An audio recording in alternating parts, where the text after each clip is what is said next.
It's really cold. It's like 4 degrees. It's currently snowmageddon outside. Literally. Got like a foot of snow, another foot on the way. No one's really thinking about car stuff right now, except us car people.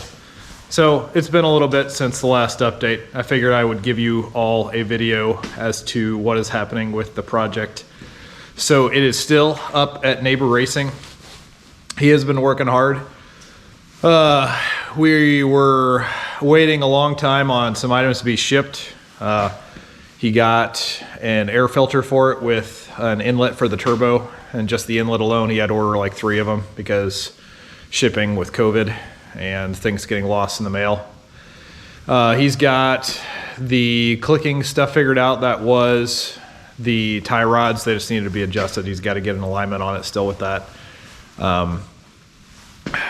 So the fuel system. Oh my gosh, the fuel system. I don't think I've ever had so many changes to the fuel system in that car since I've owned it. So he basically was trying to find out how to fit bigger pumps. Well, let me back up a moment. So where we were at basically is the injectors that Blake and I put in based off our calculations were just gross overkill. They were 2600s and he could tune it like that, but it was just gross overkill for the car. He has a Mark III Supra with the 2JZ in it and 2000 cc injectors in his, and his is much more powerful than mine will ever be, and he has room to grow. So we put 2000 cc injectors in it, so way too big on the injectors, not big enough on the fuel pump setup we had. As you may recall, we had the Deutschwerks 440 liter per hour brushless pump backed up by a Walbro 255 liter per hour pump. That is not going to do it. So Safe was trying to put 3 Hellcat pumps in it, which would probably be a bit overkill. He said 2 would probably be enough, but again, we talked, he and I, and decided that we wanted to make sure that probably good enough would be not well enough for the car in the future. Again, for the break-in tune that's going on, it would probably be fine, but down the road when we want to turn the boost up, I just don't want to have to deal with that later. So basically, you got 3 Hellcat pumps for the car. Tried to put them in the tank. They will not fit. We tried putting my Deutschwerks 440 liter per hour brushless pump because it is smaller in with, and he just was not sure if 2 would fit in with that. So basically what we're doing now, it's more labor intensive and it is taking longer, but it will work, is he is dropping the fuel tank and he is cutting a new hole for the fuel tank and putting a new hat on that fuel tank, and then we can put, basically we've ended up deciding on 2 Hellcat, I think they're 550 liter per hour pumps in with the Deutschwerks 440 liter per hour pump. So 3 pumps should be way good to go on the fuel pump.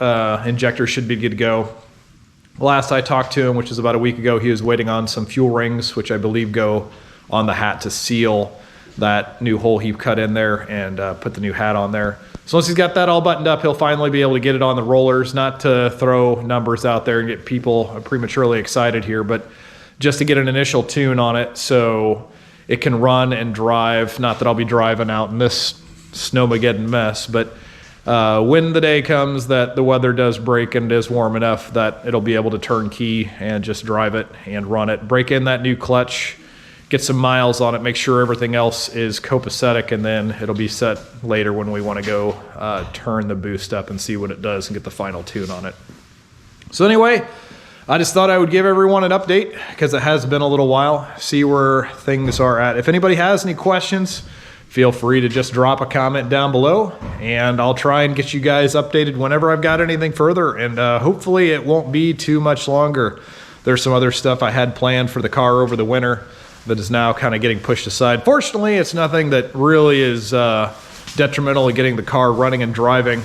I had things like an aftermarket stereo I wanted to put in and maybe do the front bumper over again and get it repainted. None of that is super critical and I can deal with it later. So anyway, thanks for tuning in. We'll see you next time.